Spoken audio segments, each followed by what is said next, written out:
Lorsqu'on se fait hospitaliser, très vite, la question se pose. Une chambre double ou individuelle?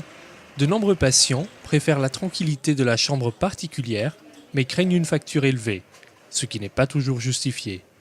36 établissements hospitaliers, publics et privés des Pays de la Loire se sont engagés pour maîtriser les tarifs.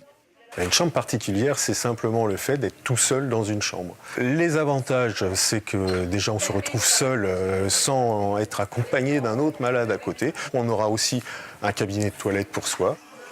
Cette chambre particulière, elle est à la charge du patient, de sa mutuelle ou de sa complémentaire dans le meilleur des cas. Une personne ne peut pas avoir une chambre seule facturée si effectivement ce consentement n'a pas été signé. C'est toujours à la demande du patient. La personne vient à l'accueil, se présente avec tous ses papiers et grâce aux informations qui sont sur ses cartes de droit, la personne qui se trouve à l'accueil est en capacité de déterminer si effectivement il y a une prise en charge, s'il y a un reste à charge pour le patient. C'est toujours plus cher, oui.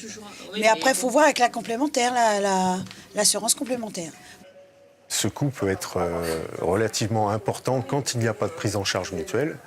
Nous, on intervient en amont de cette prise de coût par l'adhérent, c'est-à-dire qu'on négocie avec les établissements un tarif plafond, un tarif maximum pour que les patients n'aient quasiment rien à leur charge sur cette prestation.